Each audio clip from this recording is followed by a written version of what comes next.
السلام علیکم ناظرین کرام، نئی ویڈیو میں آپ کو خوش آمدید کہتے ہیں۔ پورے ملک میں جگہ جگہ پہ آگ لگا دی گئی ہے۔ میں کہہ رہا ہوں کہ لگا دی گئی ہے، یہ خود سے نہیں لگی۔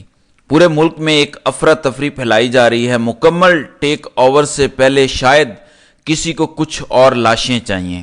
جو صورتحال آزاد کشمیر میں نظر آ رہی ہے، آپ کو حقائق سے آگاہ کرتا ہوں کہ جو لوگ یہ مظاہرے کر رہے ہیں اور جن کے خلاف اچانک پولیس نے حملے کیے، اداروں نے حملے کیے، لاٹھی چارج ہوا، گولیاں بھی شاید چلیں، اس کے پیچھے ان کی ڈیمانڈز کیا ہیں؟ کیونکہ لوگوں کو اصل ایشو کا شاید پتہ نہیں ہے، لیکن یہ بتانے سے پہلے آپ کو اشارتاً کچھ بتانا چاہتا ہوں۔ ایک صاحب ہیں، یہ خود کو صحافی کہتے ہیں، یہ لکھتے ہیں کہ بہت احتیاط کے ساتھ خبر دے رہا ہوں، پولیس پر حملوں اور املاک جلانے کے بعد ایک جماعت کے حوالے سے انتہائی سخت فیصلے خارج از امکان نہیں ہیں۔ یہ غصہ ہے اور پرابلمز ہیں، لیکن اس کا کسی سیاسی جماعت سے کوئی تعلق نہیں ہے۔ یہ جو مومنٹ ہے، اس کی ڈیمانڈز کیا ہیں، یہ آپ کے سامنے رکھتا ہوں۔ جموں کشمیر جوائنٹ عوامی ایکشن کمیٹی اس کا نام ہے، اور ان کی ڈیمانڈز سے آپ کو سمجھ آئے گا کہ یہ کر کیا رہے ہیں، تاکہ آپ سمجھ سکیں کہ حقائق کیا ہیں۔ پھر اس کے بعد بات کرتے ہیں کہ یہ جو آگ لگائی جا رہی ہے، یہ جو لاشیں نظر آ رہی ہیں، کبھی پولیس والے کو پہاڑ سے گرا دیا، کبھی کسی کو پل سے گرا دیا، لوگ مارے جا رہے ہیں، آنسو گیس، لاٹھی چارج، یہ سب کیا ہے؟ آگ لگانا کس کے لیے فائدہ مند ہے، اس پر آتے ہیں، لیکن ان کی ڈیمانڈز پڑھتے ہیں۔ آٹا اور دیگر اشیاء خورد و نوش پر سبسڈی۔ ریاست جموں کشمیر چونکہ ایک متنازع علاقہ ہے، لہٰذا پاکستان اور بھارت اقوام متحدہ کے ذریعے آٹا اور دیگر 48 اشیاء خورد و نوش پر سبسڈی دینے کے پابند ہیں۔ لہٰذا پاکستانی زیر انتظام جموں کشمیر کے شہریوں کو بھارتی زیر انتظام جموں کشمیر اور پاکستانی زیر انتظام گلگت بلتستان کی طرح آٹا اور دیگر اشیاء پر سبسڈی دی جائے۔ آبادی کے تناسب سے آٹا ایلوکیشن بڑھا کر معیاری آٹا مہیا کیا جائے۔ نیز محکمہ خوراک میں ہونے والی کرپشن کو بے نقاب کرنے کے لیے ہائی کورٹ کے ججز پر مشتمل جوڈیشل انکوائری عمل میں لائی جائے۔ یہ ان کی پہلی ڈیمانڈ ہے۔ دوسری ہے کہ ریاست میں موجود بجلی کی پیداوار 2700 سے 3500 میگا واٹ ہے۔ آئندہ چند سالوں میں یہ پیداوار 10,000 میگا واٹ تک پہنچ جائے گی۔ ریاست کے چھوٹے سے خطے میں اتنی وسیع پیداوار حاصل کرنے کے لیے منگلا ڈیم کی تعمیر و توسیع کے وقت 2 بار یہاں کی عوام کو بے گھر کیا۔ سینکڑوں کنبہ جات نے نقل مکانی کی، اپنے آباء و اجداد کی قبروں کو پانی کی نظر کیا، جبکہ نیلم جیلم ہائیڈرل پروجیکٹ کی تعمیر کے لیے 2 دریاؤں کا رخ تبدیل کیا گیا، جس وجہ سے پورے مظفر آباد ڈویژن میں نہ صرف شدید ماحولیاتی تبدیلیاں رونما ہوئیں، بلکہ پینے کا صاف پانی تک ناپید ہو گیا۔ اسی طرح دیگر ہائیڈرل پروجیکٹ کی تعمیر میں مجموعی طور پر لاکھوں کشمیری شدید متاثر ہوئے، لہذا کشمیریوں کا حق بنتا ہے کہ انہیں موجودہ پیداوار کی صرف 10% بجلی جو ان کی ضرورت ہے فری میں دی جائے۔ اب یہ فری بجلی مانگ رہے ہیں۔ فری بجلی کا مطالبہ کسی کا احسان نہیں، بلکہ کشمیریوں کا موعود حق ہے، جو منگلا ڈیم کی تعمیر و توسیع اور نیلم جیلم ہائیڈرل پروجیکٹ کی تعمیر کے دوران حکمرانوں کے اعلانات اور وعدوں کی روشنی میں ہے۔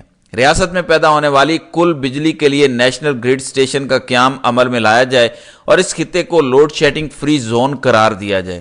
منگلا ڈیم، نیلم جیلم ہائیڈرل پروجیکٹ سمیت دیگر تمام ہائیڈرل پروجیکٹ کی ملکیت آزاد حکومت ریاست جموں کشمیر کے حوالے کی جائے۔ حکومت پاکستان پچھلے 56 سالوں کا منگلا ڈیم کا نیٹ ہائیڈرل پروفٹ و آبیانہ ریاست کے حوالے کرے، نیز مستقبل کے لیے دریاؤں کے آبیانہ کا نیا معاہدہ کرے۔ مظفر آباد میں نیلم جیلم ہائیڈرل پروجیکٹ کے حوالے سے عدالت العالیہ کے فیصلے پر منوعن عمل درآمد کیا جائے۔ میرپور میراٹھوا ہریام پل کی تعمیر کو فی الفور مکمل کیا جائے۔ ہولاڈ کروڑ ڈیم اور پتن شیر خان ہائیڈرل پاور پروجیکٹ کی تعمیر کی وجہ سے پونچھ ڈویژن کی مین شاہراہ اور لائف لائن آزاد پتن تاسون سڑک متاثر ہو چکی ہے، جس کی وجہ سے لاکھوں کی آبادی کو شدید سفری مشکلات کا سامنا ہے۔ لہٰذا آزاد پتن تاسون سڑک کی حدود میں تعمیر کی جائے اور سون کے مقام پر پل تعمیر کیا جائے۔ عوام الناس کی ملکیتی رقبہ جات میں نصب شدہ کھمبوں، ٹرانسمیشن لائنز اور ایل ٹی وی HTV